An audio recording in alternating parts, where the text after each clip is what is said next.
It was Tuesday at 2014 a.m. when the absolute reality of my isolation finally set in. I was 22, working a summer gig as a fire watchman in a heavily forested, unnamed national park. The job was simple enough. Sit in a glass box 70 feet above the canopy and look for smoke. My setup was basically a 14 by 14 foot room perched on top of thick wooden beams.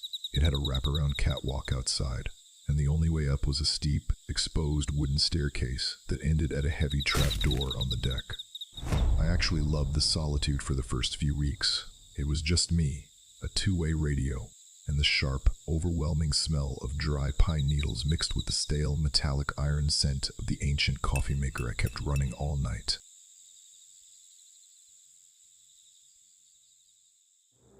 That night, the wind had completely died down. Usually the tower swayed a little and the timber groaned, but on this specific Tuesday, it was dead silent. I was out on the catwalk, leaning over the railing and having a final look around before trying to get some sleep. The tree line below was just a wall of absolute black. I was about to turn around and head back inside when I heard it. A cough. It wasn't an animal noise. It was a very deliberate, slow, throat-clearing cough, coming from the edge of the trees right near the base of my tower. It sounded like a man trying to dislodge something from his throat. I froze with my hand on the doorknob. The sound carried perfectly in the still air. I stared down into the dark, trying to rationalize it. We were miles away from any public trails or campsites. My brain immediately went to the most logical conclusion. It had to be a lost hiker, someone who had wandered way off the designated paths, got turned around in the dark, and saw the faint glow of my tower lights.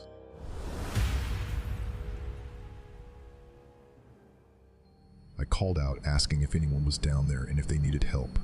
I got no response, not a word, not a rustle of brush, just dead silence. After a few minutes of straining my eyes and seeing nothing, I convinced myself I was hearing things, or that whoever it was had realized their mistake and moved on. I went back inside, locked the glass door, and lay down on the small cot in the corner. I was just drifting off when another sound snapped my eyes wide open. A massive splash. It came from directly below the tower.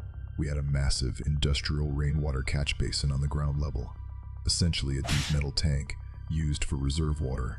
The splash sounded exactly like a heavy body plunging into the deep end of a pool. I threw the blanket off and walked over to the glass. I didn't turn on any interior lights because I wanted to see outside without giving away my exact position. I looked straight down at the basin. The moonlight was just bright enough to reflect off the rippling water. There was a man waiting in the center of the tank. He was taking slow, deliberate strokes, swimming back and forth in the frigid rainwater at 2 in the morning.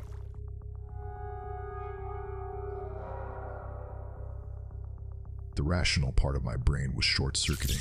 If it was a lost hiker, they would be screaming for help, not going for a casual midnight swim. I slid the window open just a crack and yelled down at him, "Hey, you can't be in there!" "Who are you?" The swimming stopped the second the words left my mouth.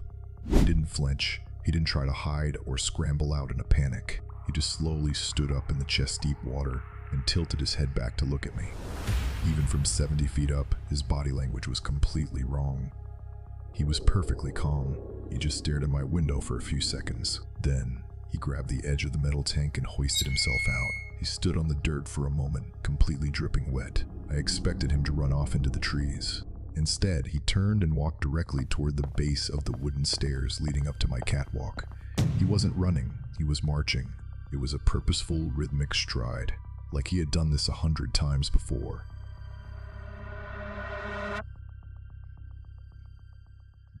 I slammed the window shut and rushed to the heavy wooden trapdoor on the catwalk. I pushed the heavy iron bolts into place, securing the only entrance to the wraparound deck. I backed away into the center of the glass room. That's when the physical reality of the situation hit me. My chest tightened so hard I couldn't pull in a full breath, and my hands started shaking violently. I could hear him coming up. The stairs were grated, so the sound was unmistakable. It was the wet slapping squelch of bare feet hitting the wood, one heavy step at a time. Squelch, creak, squelch, creak. He wasn't rushing. He was just steadily climbing 70 feet up into the air, coming straight for me.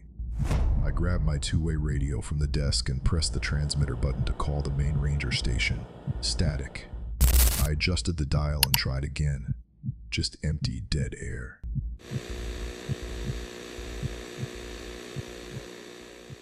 The wet footsteps stopped. He was at the top of the stairs, standing right on the other side of the bolted trapdoor. The only thing separating us was a few inches of wood. I held my breath. A few agonizing seconds passed. Then, I heard him moving again.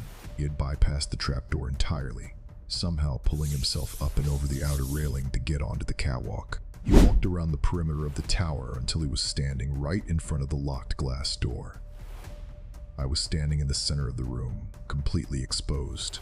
He was a grown man, maybe in his 30s, wearing soaking wet clothes that clung to his frame. He didn't look angry. He just looked completely vacant. He reached out and grabbed the door handle. He jiggled it once, then twice, then a third time, much harder, rattling the glass in its frame. When he realized it was locked, he stopped. He stood perfectly still for what felt like an eternity. Then, he raised his knuckles and knocked on the glass. 3 slow, heavy knocks. I gripped the useless radio like a weapon incapable of speaking. He leaned closer to the glass, fogging it with his breath. In a low, incredibly calm voice that easily cut through the thin pane of glass, he said, "It's me. Open the door."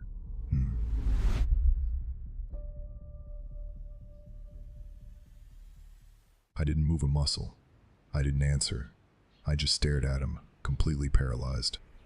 After another long pause, he finally took a step back. He turned away from the glass, walked to the edge of the catwalk, and seamlessly swung himself back over the railing. I listened to the wet, slapping steps descend the wooden staircase, fading away into the dark until there was nothing but silence again. I stayed awake, sitting in the center of that glass room, gripping a flashlight until the sun finally started to rise. When there was enough light to see, I unlocked the door and stepped out onto the catwalk. The ground below was empty. The water in the basin was perfectly still. But when I went to unbolt the trapdoor to check the stairs, my stomach dropped. The heavy metal bolts securing the hinges on the outside hadn't just been stressed, they had been methodically unscrewed halfway. I looked up toward the roof where my radio equipment was mounted. The thick, black antenna line had been cleanly sliced right down the middle. He wasn't just trying to get in. He was trying to make sure I couldn't get out and that no one could hear me if I tried. I packed my bag, climbed down those stairs, and never went back to that cabin again.